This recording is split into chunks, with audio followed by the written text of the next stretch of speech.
última chamada para você que quer acompanhar o nosso penúltimo painel aqui da nossa Feira Escolar Office Brasil na Arena Escolar Experience. É só chegar e no final o João Nagano da Grow Brinquedos irá fazer alguns sorteios de alguns brinquedos exclusivos. Então é só chegar junto, já tem gente comemorando o sorteio. Vamos lá, sem mais delongas. Para o painel Papelaria, Educadores e Escolas, o match perfeito, quero convidar ao palco Carlos Amorim Lavieri, diretor do Colégio Itatiaia.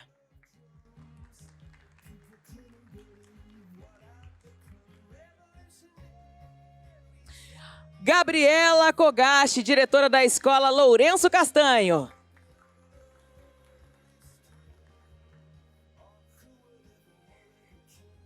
João Nagano, diretor de marketing na Grow Brinquedos.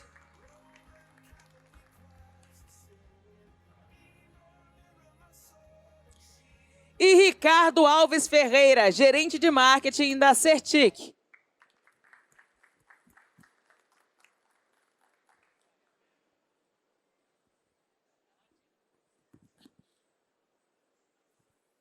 Vamos lá, então, abrindo esse painel, gostaria de ouvir de cada um de vocês, iniciando pelo Ricardo e o João, trazendo esse olhar da indústria, e o Carlos e a Gabriela com a visão das escolas.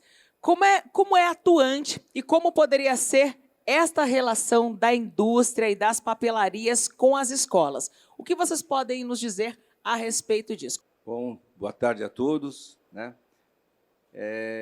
Falando um pouco da Grow e da relação com os educadores, com as escolas, acho que desde o início, né, quando a Grow foi fundada em 1972, né, a gente já tem na época, né, a gente tinha vários jogos e não tinha nenhum jogo que misturasse sorte e estratégia, né, com equilíbrio, e aí surgiu o War, né, nós lançamos o War em 1972. Um pouquinho mais próximo. Em 1972. E naquela época, né, quando nós lançamos o War, a gente conseguiu agregar, né, sorte e estratégia no mesmo jogo. E com isso, na sequência, vários produtos vieram e alguns jogos educativos lá já bem no início, né? Então, essa relação com a Grow é desde o início da empresa que existe uma relação muito próxima, né, entre os educadores. Inclusive, uma das pessoas que colaborava na época, né, a Malu, era pedagoga, né? Então, tem muita relação. Eu não sei quando é que a gente vai fazer a apresentação da linha Brincando e Aprendendo, se vai ser agora. Acho que tem a ver com o tema, né? Perfeito. Então, coloca na tela, por gentileza, a apresentação. Coloca o vídeo primeiro, por favor. O vídeo. Não se sabe quem inventou o primeiro jogo, nem quais eram suas regras, muito menos de onde ele veio, seu nome, seu objetivo ou sua meta. Mas de uma coisa a gente sabe: desde que o mundo é mundo, homens e mulheres, meninos e meninas, famílias inteiras e até reis e rainhas se reúnem para jogar. O motivo é simples: encontros dão mais sentido à vida. Vivemos para encontrar pessoas. E é por meio delas que nós nos encontramos. Como nos encaixes de um quebra-cabeça, acreditamos que boas relações podem construir um mundo melhor, que estar com quem a gente gosta nos faz mais felizes e que os encontros ficam marcados para sempre. Eles fazem parte da vida, eles fazem parte da gente. E aqui estão eles, amigos, pai, mãe, filhos, avós, primos e tios, todos reunidos à espera da próxima carta, da peça perfeita, da melhor estratégia. Alegria, expectativa, companheirismo, todos esses sentimentos ganham um gostinho especial ao redor da mesa com pessoas queridas. Faz tempo que nós nos preocupamos em estimular esses momentos e nos preocupamos com seu tempo, porque sabemos que, no jogo, tudo é possível. Ele faz do avô um garoto, de seu neto um velho soldado de guerra e da última peça do quebra-cabeça uma batalha vencida pela família inteira. Nesses mais de 40 anos, aprendemos que jogar faz parte da vida, que sorte vem para quem merece e que jogar limpo é a melhor estratégia. E o mais importante, que somos felizes quando estamos juntos de nossos amigos e da nossa família. Na Grow, acreditamos no poder do encontro. Por isso, quando terminamos de produzir cada jogo, cada quebra-cabeça, sabemos que um universo cheio de emoções está apenas começando. Grow. Crescemos inspirando encontros. Não sei se vocês já tinham visto esse vídeo, está no nosso canal na internet, né? No YouTube. E aqui a gente tem um pouco da nossa filosofia de trabalho, do jeito que nós desenvolvemos os nossos produtos, né? E agora, como o tema era relação entre educadores e escolas, né, eu queria fazer uma breve apresentação do trabalho que a gente fez para a linha Brincando e Aprendendo, que a gente lançou agora nesse início de ano, e que tem tudo a ver com esse momento aqui. Então, dá uma olhadinha nisso aqui, né? Eu comentei agora há pouco que a gente está, desde o início, trabalhando com produtos didáticos, né? E aquele primeiro jogo que está ali, o do A ao Z, ele foi lançado em 1973, mais ou menos. Então, a gente, desde o começo, tem essa relação com a educação, e ali um processo aí bem espaçado, né? Mas a gente teve uma evolução de produtos, né? No começo, a gente trazia jogos prontos da Alemanha, né? Que era o nosso parceiro, ou da Espanha, nós tínhamos a Educa e a Ravensburger, que eram nossos parceiros, e, aos poucos, nós fomos desenvolvendo nossos próprios produtos. E ali, o que já é um produto já foi desenvolvido por nós, soletrando também, ABC Animado, e a cada processo, a cada período, nós transformamos a linha, nós transformamos em itens de uma família de produtos, e, na sequência, o que nós... Aqui temos bem rapidinho aqui para a gente entender, e vocês vão ver que, ali na primeira etapa, a gente fez uma análise da nossa linha, e agora, para poder fazer esse novo trabalho aí, para lançar essa nova linha. E ali a gente tem uma parte do processo, está lá a Virgínia Balau, ela é uma especialista em educação, né? E ela trabalha na Maple Bear, né? Como coordenadora. E o nosso trabalho, quando nós começamos a desenvolver a linha, foi basicamente tentar ir do conceito até o produto, mas questionando cada uma das etapas, né? E isso que a gente acredita que faça diferença com as outras empresas.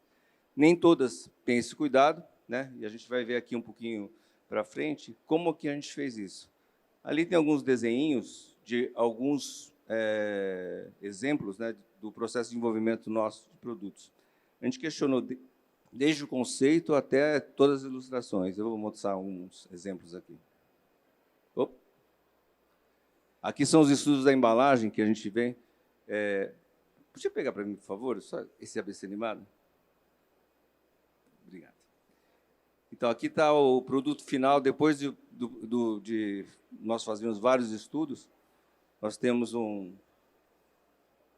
prestador de serviço, a Octaedro, que faz todo o trabalho de comunicação visual. Renato está ali, ó. É o dono da Octaedro. E aqui, só para explicar um pouquinho da conceituação, quando a gente começou a desenvolver em educação, ou melhor, nos jogos, a primeira informação que tem que saltar aos olhos é a faixa etária. Então, cada produto tem uma faixa etária, isso foi pensado para que fosse facilmente identificável, e o que a gente decidiu é fazer a linha toda com uma cor só, para criar uma identificação no ponto de venda, de modo que, ali a gente está chamando de mancha vermelha, é a mancha vermelha da Grow, né? É a linha Brincando e Aprendendo da Grow. E aqui são alguns estudos que nós fizemos para chegar nesse conjunto de embalagens, né? Com essa família de embalagens. E aqui eu vou começar a comentar algumas coisas que fazem a diferença na hora que a gente trabalha lá na Grow. Esse dominó, ele é um produto super antigo, né? Dominó, já sei contar. A primeira edição, quando nós começamos a mexer nesse produto, cada número tinha uma cor que se relacionava com aquilo que devia ser contado. Por exemplo, o 2 o fundo do número 2 era vermelho.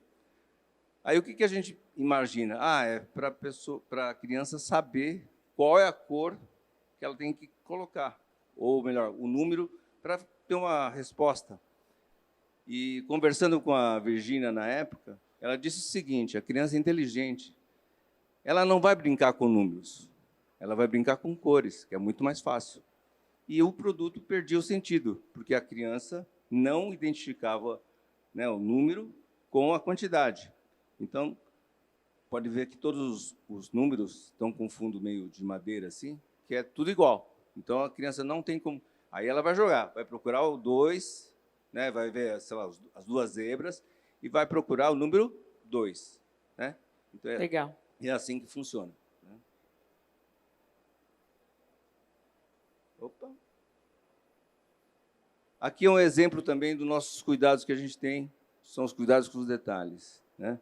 Ali tem um esboço das quantidades e ali um esboço da cartela. Né? Cada desenho, cada detalhe foi pensado para ter uma boa identificação, para a criança identificar facilmente e entender qual é o conceito do produto. Né? Inclusive, tem momentos interessantes no processo de desenvolvimento. Dá uma olhada nessa vaca, aquela vaca de cima e a vaca de baixo. Né? Até o olhar da vaca foi analisado para ter um bom efeito sobre a criança. E ali em cima tem uma vaca mais estilizada, que era o produto antigo. E a Virgínia dizia o seguinte: você não pode confundir a criança. Se você for desenhar uma vaca, tem que parecer uma vaca e ser uma vaca, né? Para que ela possa realmente identificar aquilo que ela está, ou o animal, o objeto, enfim, a fruta. Né? E todo esse trabalho foi feito na linha inteira, em cada detalhe. Eu lembro dessa vaca com o olhão aberto, viu? Eu lembro. Então, aqui alguns estudos. Nós contratamos, né, na Grow, os melhores ilustradores do Brasil. Seguramente, e muito provavelmente, ninguém faz isso, porque custa muito caro. Mas a gente prefere investir. Então, esse produto ele foi todo remodelado, todos os bichinhos foram redesenhados. E o que a gente precisava? Qual era o desafio? Um desenho que fosse, né, identificável pela criança e simpático. Então, não sei se vocês percebem que os bichinhos estão de boas, né? Ninguém está bravo, ninguém está chateado. Então, esse cuidado a gente toma no desenvolvimento. Tá? Opa! Aqui é um dos jogos que está fazendo mais sucesso, né? Que é o Bicho Maluco. Né? Aqui você mistura os animais, e aqui, no caso, na embalagem, tem lá zebra com tigre, zigre. Né? Essa brincadeira, né, ela já foi feita em outros produtos, e a gente escreveria assim, Z, né, e no outro, gre. Escreveria. Né? Então, a Virgínia disse o seguinte: não faz isso, não escreva, deixa em aberto para a criança exercitar a criatividade. Foi assim que foi feito.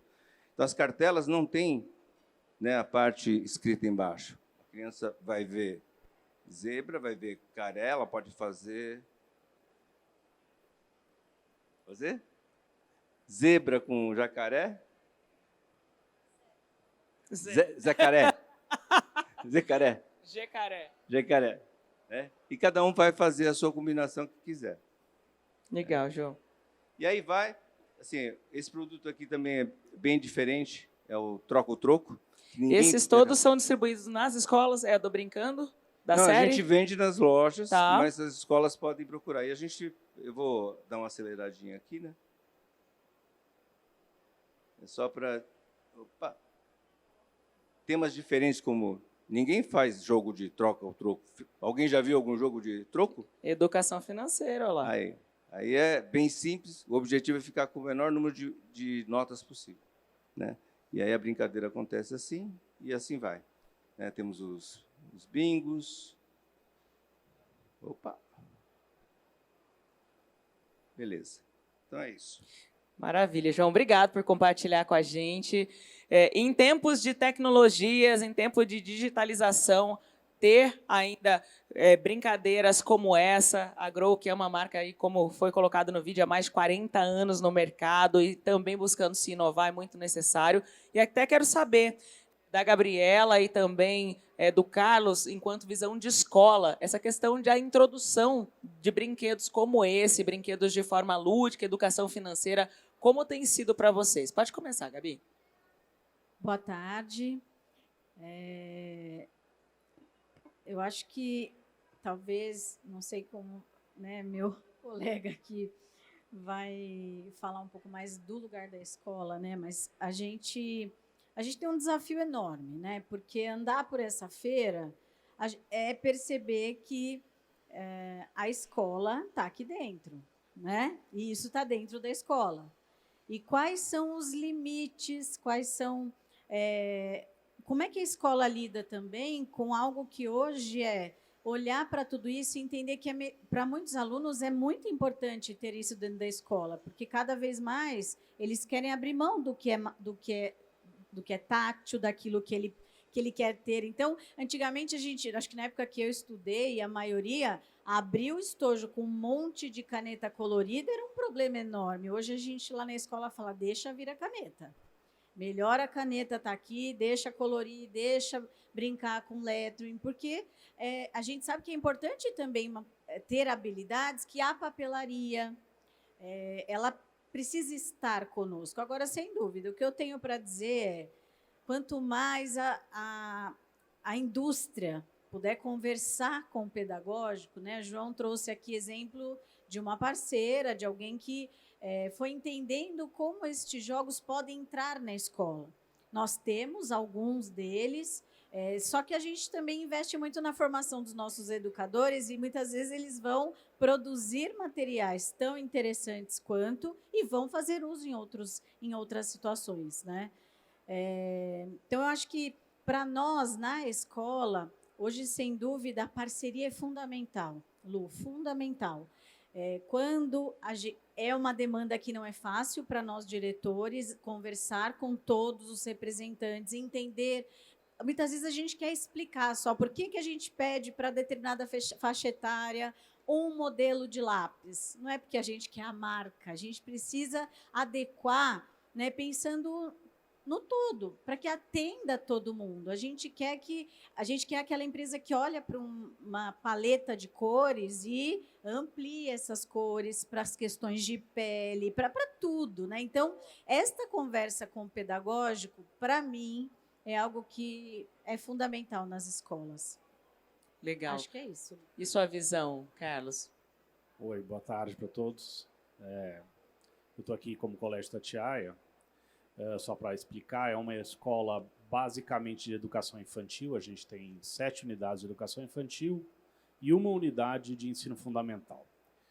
Então, a gente trabalha muito com crianças pequenas, de 0 a 6, e agora faz 4 anos aí que a gente está crescendo mais no Fundamental 1 e 2.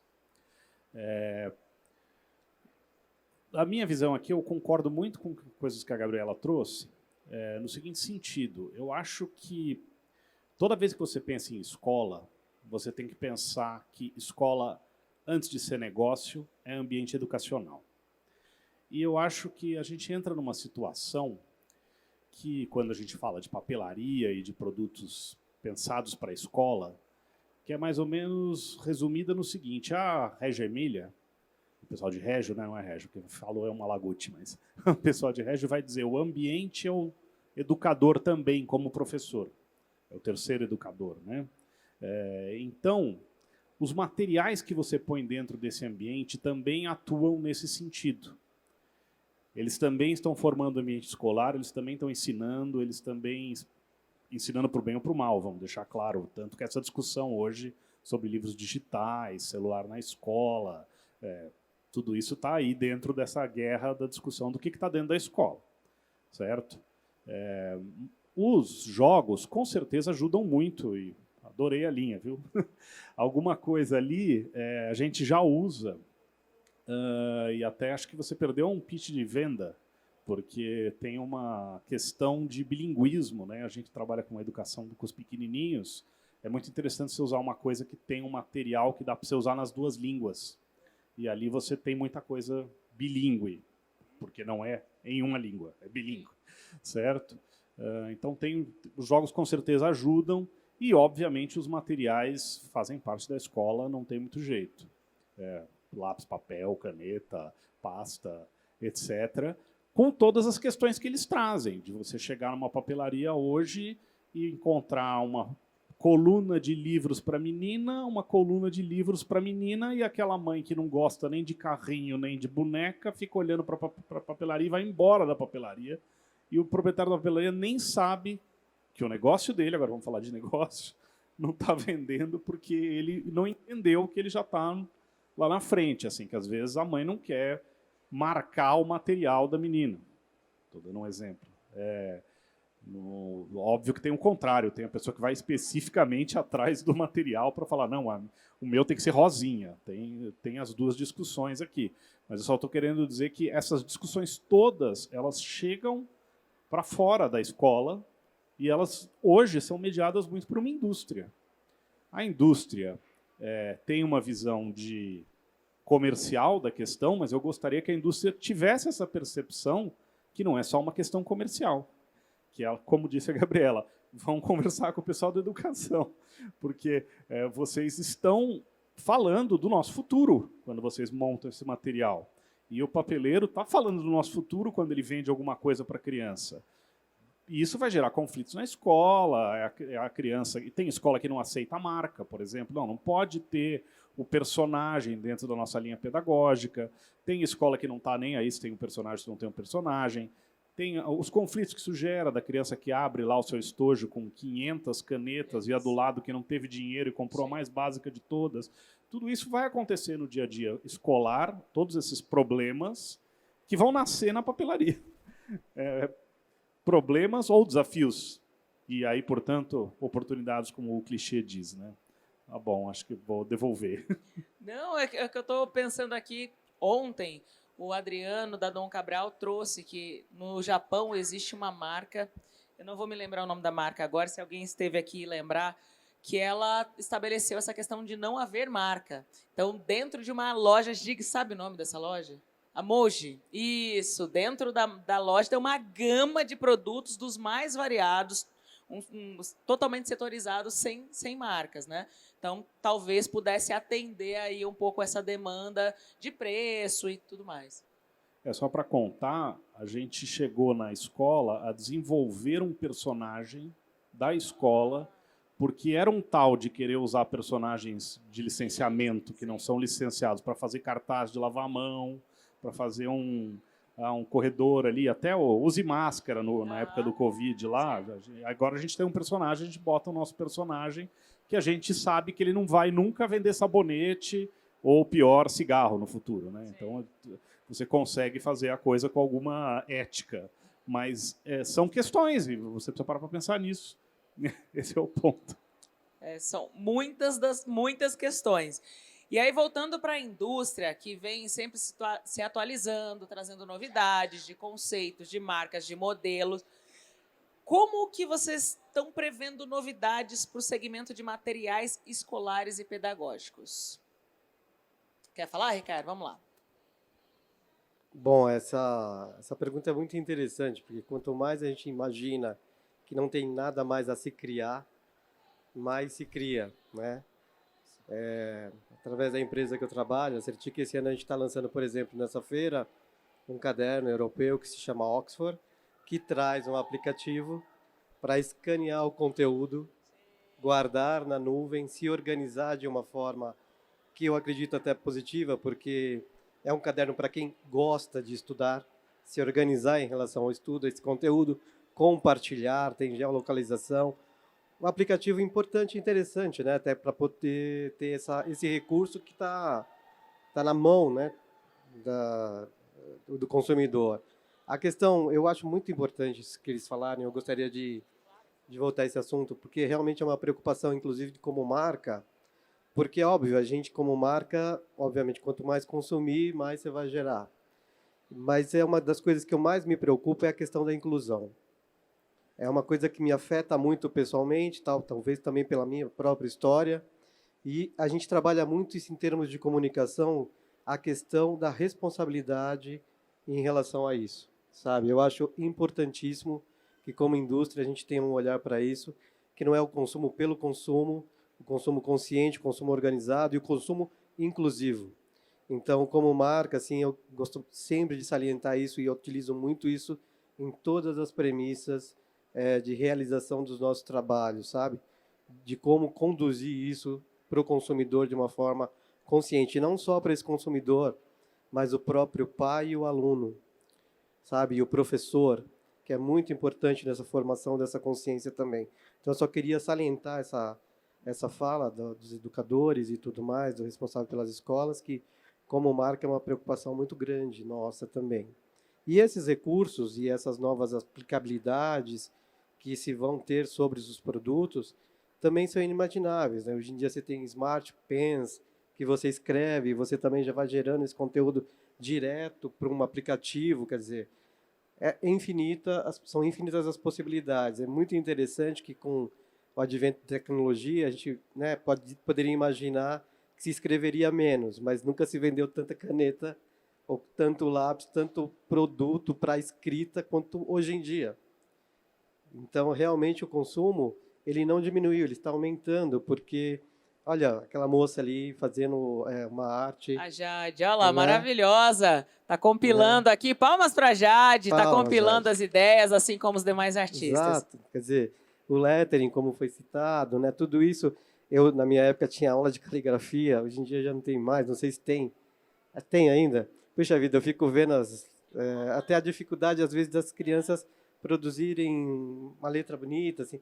Eu tenho o maior orgulho da minha letra, que eu aprendi a escrever com a minha mãe, então desenhava, minha mãe era educadora, então é maravilhoso, sabe? Quando as coisas se conversam, quando você tem novos recursos, mas que esses novos recursos não venham a prejudicar os métodos de ensino e tudo que pode se evoluir. Há muitos recursos novos, em termos de escrita, de cor, de design. Óbvio, na nossa indústria, né? Se existe, assim, existe a tendência. Óbvio que para nós o importante é criar a tendência e não só seguir uma tendência, porque, né, quando você cria uma tendência nova, você pensa em tudo isso para poder evoluir junto com o universo da educação. Perfeito, perfeito. E para você, João? Então, acho que eu vou, talvez, aproveitando um pouco o gancho aí de alguns tópicos, né, do Carlos, né? Primeiro, essa questão do licenciamento, né? Então, eu já, por várias vezes, nós temos vários produtos licenciados, né? Já tivemos vários sucessos aí marcantes na época do Gugu, da Eliana, enfim. Recentemente, nós temos aí Patrulha Canina. E eu acho que uma coisa que a gente tem que, talvez, colocar em mente, que elas não são um conflito em si, né?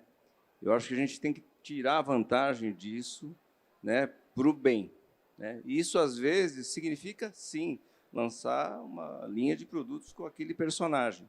Então, pegando, assim, nós, quando decidimos fazer qualquer um dos personagens, a primeira coisa que a gente coloca em perspectiva é como que a gente aproveita bem o personagem dentro daquele produto, a aderência do conceito do produto com o personagem e, obviamente, que nós temos os nossos critérios, né? Nós nunca vamos fazer produto com MMA, está fora dos nossos valores, né?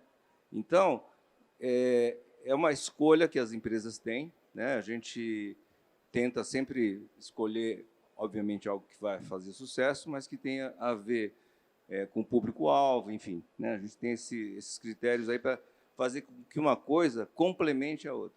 E falando de complemento, acho que tem um outro tema que é bem recorrente, é a questão dos jogos físicos e os jogos digitais, ou os videogames. E já um monte de gente me pergunta, pô, os jogos vão terminar, vão acabar? Não vão, não vão. Não só pela questão existe hoje uma tendência muito grande de reviver os jogos, Mas, assim, eu acho que a gente tem que pensar na tecnologia como uma ferramenta, né? E hoje, para nós, é comunicação. A internet hoje é comunicação. É muito difícil a gente fazer um anúncio da linha Brincando e Aprendendo, mas a gente vai fazer um esforço de comunicação para o público, né, para os pais, para as escolas, através de uma iniciativa que ainda está no forno, certo, Marcelo? Que a gente está chamando internamente de Talk Grow. Vai ser tipo um show, né, um talk show, mas para falar de educação, falar de jogos, falar de outros produtos que a gente tem na linha, né? E a gente tem agora nos nossos produtos um QR Code para acesso de videoregras. Então, é um recurso que não tinha no passado. Enfim, a gente está pensando nos produtos novos, mas sempre com essa pegada, né, de tentar aproveitar tecnologia, comunicação, conceitos, né? E, como vocês viram, a Virgínia, que trabalha na Maple Bear, que é uma escola bilíngue, né? Hoje mesmo de manhã a gente estava tendo a nossa reunião semanal, falando de pensar em inglês. Nada de, leão, lion. Não. É pensar o produto, nós estamos preparando já a linha do ano que vem, para sempre aproveitar as contribuições de todos os especialistas. No caso aqui, ela é educadora, né? Ela é pedagoga. Mas a gente, quando vai fazer um jogo sobre dinossauros, vamos procurar alguém que entende de dinossauro. Enfim, a gente sempre tem essa preocupação. Muito legal mesmo. E até pegando esse gancho da tecnologia, e também um pouquinho do que o Ricardo falou sobre diversidade, rapidamente, João, nesse quesito de tecnologia e diversidade, que é uma ferramenta de talvez alcançar mais pessoas, porque hoje no Brasil nós temos um índice muito alto de pessoas com celulares e tal. Vocês têm jogos, se a pessoa às vezes não tem condições de comprar um jogo físico, vocês têm hoje um jogo online da Grow? Sim, nós temos uma linha, tem War Online, tem Trunfo Online, tem uma série de produtos online, e também temos produtos que usam os apps para poder funcionar, como tem o Lince App, que você brinca com o tabuleiro, mas as informações podem vir do celular ou do tablet. Muito legal. Show de bola. E ainda nessa questão de tecnologias para os nossos educadores, hoje ter atenção, né, está sendo um dos maiores ativos da humanidade, atenção e tempo. Como que vocês vêm lidando com o uso do celular e o desinteresse cada vez maior por certas atividades manuais, como a Gabi colocou? E pensando nisso, as parcerias com as indústrias de materiais e jogos educativos poderiam ajudar nesse desafio? Acho que a discussão do celular, eu não vou nem me estender. Nessa semana, quem acompanhou viu que alguns países, inclusive, pensam em proibir o uso de celular nas escolas, então é óbvio que isso vai cair no nosso colo e a discussão é muito... O que eu tenho para dizer sobre esse tema é que, na nossa escola, nós possibilitamos momentos em que a tecnologia ela possa entrar como criação e não como consumo. Então, a gente tem um laboratório de criação, e neste laboratório, as crianças, desde muito pequenas, eu não sei se eu cheguei a falar, mas na Lourenço Castanho nós atendemos crianças de 1 ano e 2, 3 meses até o final da 3ª série. Mas, a partir dos 7 anos, essa aula ela acontece na grade curricular e eles, 2 vezes por semana, vão para esse laboratório de criação.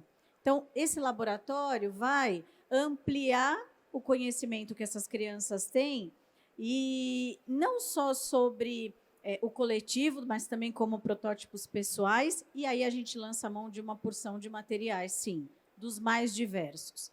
É claro que eu estou contando aqui uma experiência da escola em que eu trabalho, mas eu acho que se tem algo do ponto de vista tecnológico e de discussão que tem que ser feito, já que tem uma equipe jovem aqui, né, da Grow, é olhar um pouco... Será que a gente também não precisa, para além dos recursos tecnológicos, olhar para aquilo que hoje tem que ser discutido em todas essas áreas que estão ligadas principalmente à educação, que são as ODSs. Então, quando eu tenho ali um objetivo de desenvolvimento sustentável dentro de uma marca, dentro de um jogo e, consequentemente, na escola, onde eu formo os meninos para isso, eu tenho que parar para pensar. Tenho que pensar que a inclusão tem que estar em tudo.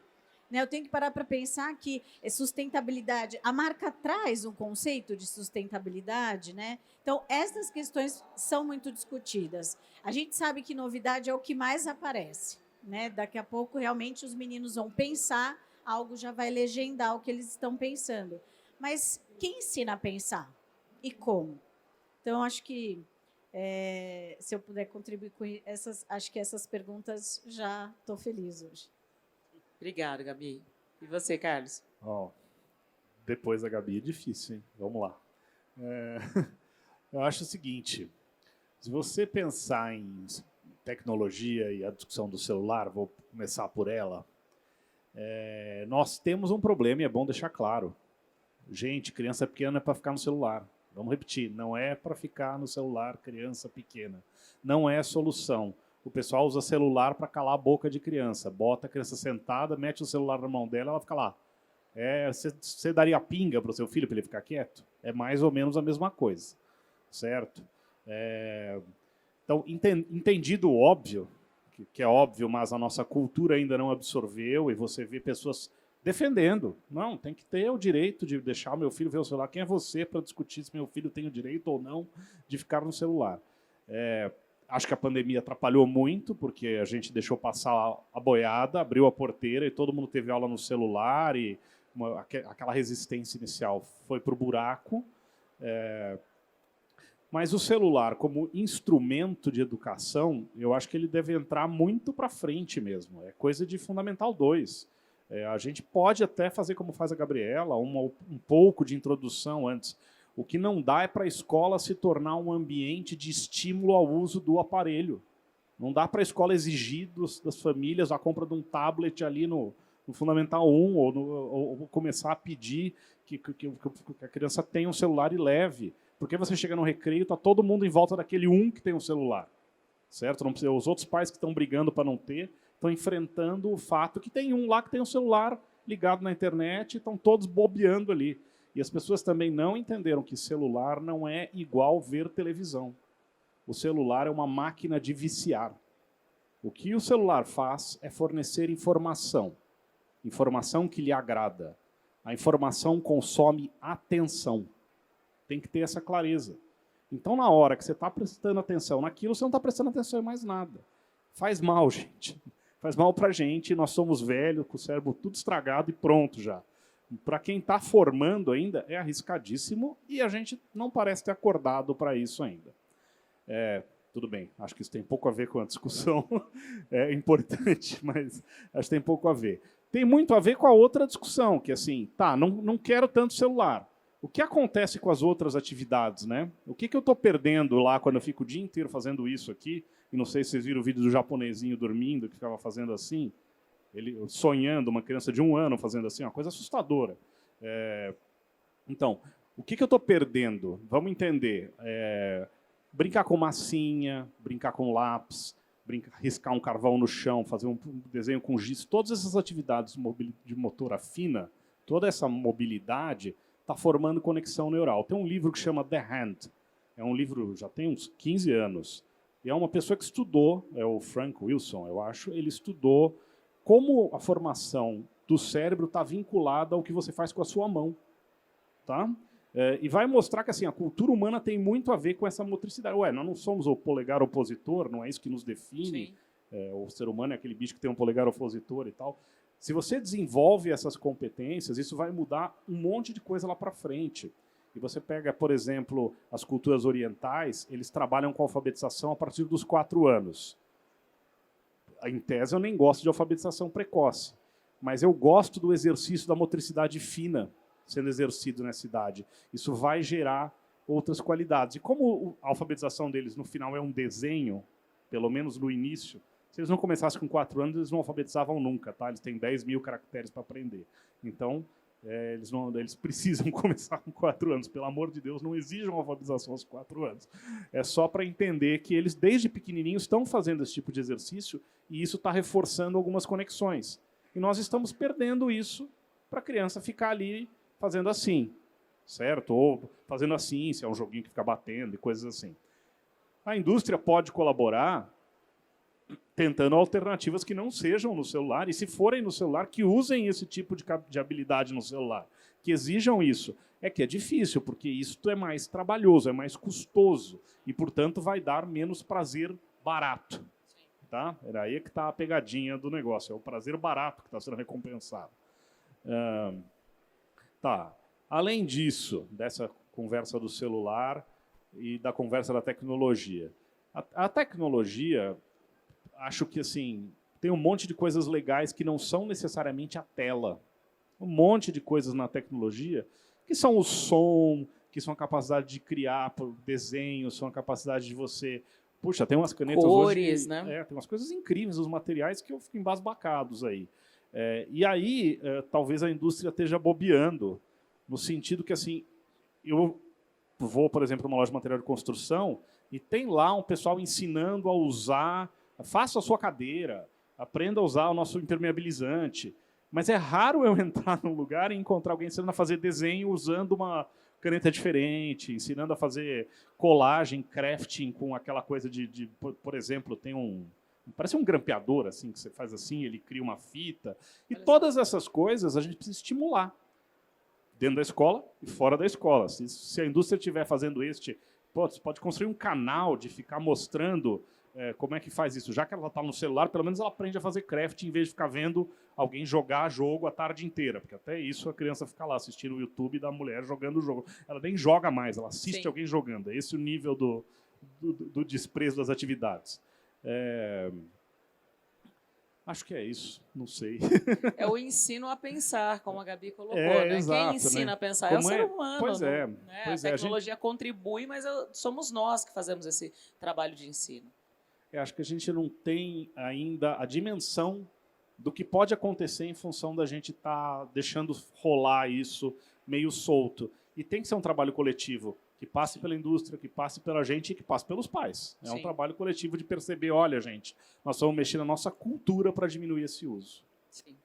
É uma responsabilidade grande, porque existe lenço e existe quem chora, né? Existe quem tem interesse em difundir, exatamente para entender que a humanidade tem que ter a tecnologia a seu favor e não ser escravizada por ela, e tem a quem tenha interesse em ser escravizado por ela, de fato. Pode falar, Ricardo. Essa premissa é muito constante para nós, porque nós, como marca, né, somos muito convidados para fazer oficinas nas escolas, né? Levar uma atividade lúdico-pedagógica que as escolas nos recomendam, nos solicitam. E isso é extremamente importante, porque eu sei que uma hora a aula que a gente está tirando de ensino precisa ser uma atividade realmente relevante, e todo esse conteúdo sempre é aprovado com as escolas, né? Com a Estabilo a gente faz muito isso, ele já faz muito isso na Europa, faz muito isso no Brasil, de desenvolver atividades muito importantes para essa intenção de incluir, além da escrita, né? Porque você tem todos esses objetos de colorir, né, que a Estabilo tem, é maravilhoso, né? Então, um lápis é pensado exatamente para o tamanho da mão da criança naquela faixa etária, sabe? Para permitir que ela escreva de forma adequada. A empresa desenvolveu, eu participei desse desenvolvimento, de uma linha de escrita só para canhotos, que é uma demanda que nem toda marca pensa para atender né, eu acho que são 7%, 8% da população que são canhotos. Então, tudo isso é muito necessário da indústria para poder contribuir com o ensino, né? E com essas atividades lúdico-pedagógicas. A gente fez recentemente aqui com o Colégio em São Paulo uma atividade tão bonita, porque nós também somos representantes daquela marca de caneta que ela está usando ali, que chama Posca. E o pessoal está utilizando hoje em dia para ensinar arte, porque é um objeto mais fácil de utilizar do que pincel, muitas vezes, e muito mais causa menos dano e tudo mais. Então, fizemos um festival muito bonito para ensinar arte tipo do Van Gogh e tudo mais. Então, você tem como criar conteúdo para esse público utilizando esses materiais e ainda sendo relevante, entendeu? Como marca. Então, eu acho que é importante. Muito legal. João, vocês têm também alguma prática de experimentação junto às escolas? Eu acho que antes de entrar nesse assunto, eu queria comentar sobre a questão das conexões neurais, né? Então, pegando o exemplo dos quebra-cabeças, é uma coisa que, não sei se vocês já pararam para pensar assim, já me questionaram, né? Pô, mas será que vai existir quebra-cabeça no futuro? Né? Porque o que eles pensam, ou o que as pessoas pensam? Aquele negócio de ficar arrastando, colocando, é igual quebra-cabeça. Não é. Ponto, não é. E na nossa avaliação, se tem algum produto que não vai acabar, é quebra-cabeça. E o que é mais interessante, não sei se vocês a nossa obrigação é essa, acompanhar no mundo o que acontece. Quebra-cabeça é usado até em terapia pelos idosos, porque ela força a pessoa a fazer conexões neurais desde pequeno até ficar idoso. E pessoas, eu tenho um exemplo na minha família, minha sogra montava quebra-cabeça todo dia. Olha só. De adultos, aqueles de 1.000 peças, 2.000, 3.000, 4.000. E ela sempre teve uma saúde mental impecável, né? E eu acho que a gente, talvez, né, nessa discussão, precisa entender que, assim, o mundo físico que você comentou, Carlos, é fundamental. E por isso que a gente acredita que a gente vai ficar, né, se deixarem, né, se o Brasil deixar, por muitos e muitos anos, né, fazendo o que a gente faz. A gente faz isso desde 72 e a gente vai continuar fazendo. É lógico, mudando, né, aperfeiçoando, pegando as oportunidades, mas também tentando sanar alguns problemas, alguns desafios aí. Mas eu acho que vai continuar existindo. É fundamental para o homem, para a humanidade que isso aconteça. Sobre o outro aspecto, desculpa agora. Da experimentação. Da experimentação. Assim a gente gostaria de fazer mais, né? A gente tem uma certa dificuldade porque a nossa equipe é pequena, né, de promotores, a gente realmente acaba tendo que direcionar para as lojas. Então, o nosso contato com as escolas é esporádico.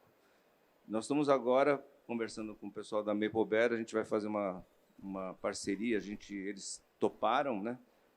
Até porque a Virgínia, trabalhando lá, fez uma ponte para a gente começar a trabalhar juntos, né? Mas gostaríamos de fazer mais, a gente não tem muito braço para fazer, muita condição de fazer. Aí, ó, parcerias. A gente estava falando muito sobre parcerias. Fala aí, Carlos. Oi, eu queria dar uma sugestão nesse sentido. Eu não acho que eu não sinto tanta falta das marcas indo na escola para promover o produto, por exemplo, e mostrar isso. Na verdade, eu tenho até um pezinho atrás, assim. Por exemplo, vamos sair da papelaria, o pessoal da Colgate é louco para ir lá mostrar como é que escova dente, etc. e tal, mas eu não estou ali para vender pasta de dente, eu estou ali para educar criança. Então, eu preciso ficar sempre com o pé atrás quando vem uma marca, falar, olha, eu quero aqui... Agora, por outro lado, a faculdade de pedagogia é cada dia mais mal formada. Cada dia mais o pessoal que sai da pedagogia está mais frágil. Treinamentos para pedagogas, treinamentos nas faculdades de pedagogia, isso seriam parcerias incríveis, porque vocês iam apresentar esse material. E a verdade é, quem é que escreve para a gente, eu quero tal material? É essa pessoa aí.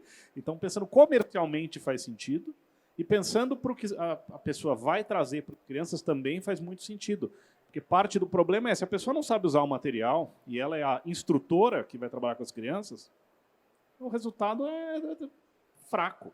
Então, assim, vocês têm lá materiais incríveis, jogos do outro planeta, e o camarada não sabe usar aquilo ali, esquece. Vai pegar o seu dominó e vai jogar a pecinho no outro, é isso que vai virar, não vai deixar de ser o jogo de dominó. Por exemplo, tá? Nesse sentido, acho que vocês deveriam focar um pouco mais nos educadores e menos nas escolas mesmo. Legal. Aí, ó, uma consultoria grátis. Boa. Gente, eu tenho uma pergunta para vocês dois que que é muito importante, mas o nosso tempo está apertadinho. Então, eu vou pedir bem rapidamente para responderem. para os nossos educadores. Como que é o processo de compra de materiais nas escolas de vocês? Quais as dificuldades e como vocês enxergam essas parcerias com as papelarias e as marcas? Voando aqui. A gente faz uma lista do que... Existem duas compras principais, a escola e as famílias. A relação com as famílias é regulada pelo Código de Defesa do Consumidor, então é cheio de não pode indicar marca, não pode ter isso, não pode ter aquilo, material de uso individual. Fonte para confusão sempre.